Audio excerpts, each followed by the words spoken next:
Welcome to Tidbit Talkin. This is a series that consists of spewing out assorted thoughts which arose from somebody who thinks too much, taking in, and generally loving various entertainment media by the boatload. These tidbits may be little theories, observations, or simply jokes. Please bear in mind that all these ideas come from the perspective of somebody who's experienced every main story bit connected with whatever is currently being gone over. So spoilers will be here. However, other works set in a shared continuity will typically solely be referenced in a way that only makes sense to anybody who's also fully experienced those ones up until their same time occurring points. Sort of a coded nod kind of deal. Now, with all of that out of the way, here we go.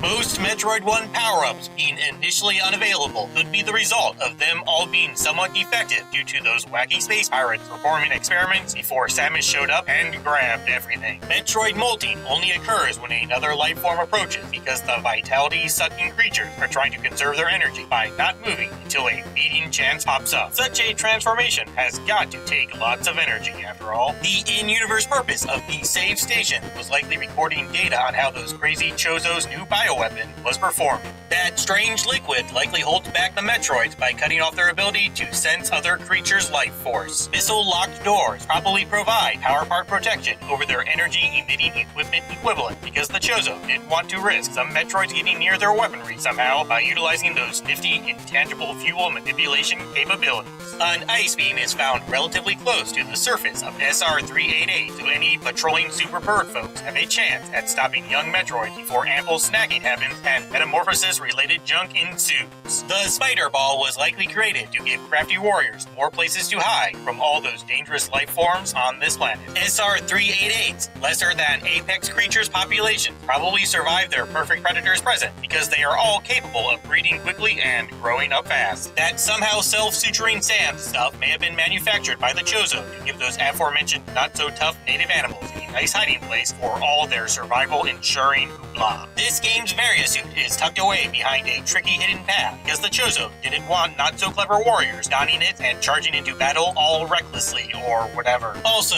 it granting extra running speed during this particular excursion might have something to do with providing protection against a heat-fueled atmospheric pressure deal. This little hidey hole in the wave beam's room could very well be a spot for clever combatants to utilize for some good old-fashioned physics-defying enemy sniping. The Chozo may have experimented in granting SR-388's native creatures power-ups as a way to give them fighting chances at prolonged life having before dabbling in that whole entirely new species creating bioweapon business. A space jump's somewhat bizarre usage timing may be an intentional design choice by some Chozo scientists that's meant to help ensure if users possess maneuvering skills efficient enough for constant threat escaping. The Spazer may have accidentally been created while some spiffy R&D folks were developing that whole plasma beam thingy. Their shots share somewhat similar shapes after all, perhaps trying to figure out how one can make firepower capable of penetrating all things living and not involve discovering many impressive energy manipulation techniques. That nifty Metroid detection gadget Samus utilizes in this game might have been developed from some tech swiped from Mother Brain's spare parts stash.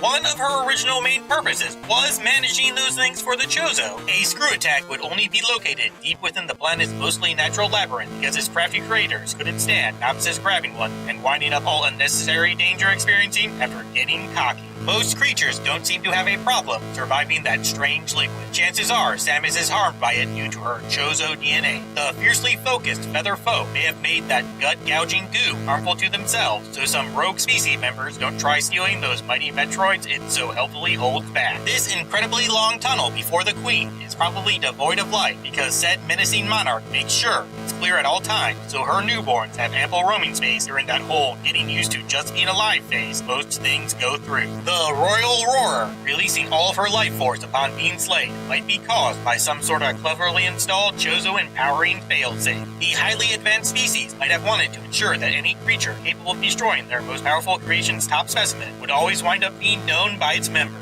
Thus, the nearest advanced avian attribute armed individual gets all that sweet sword strength, so some running away and warning others action can ensue.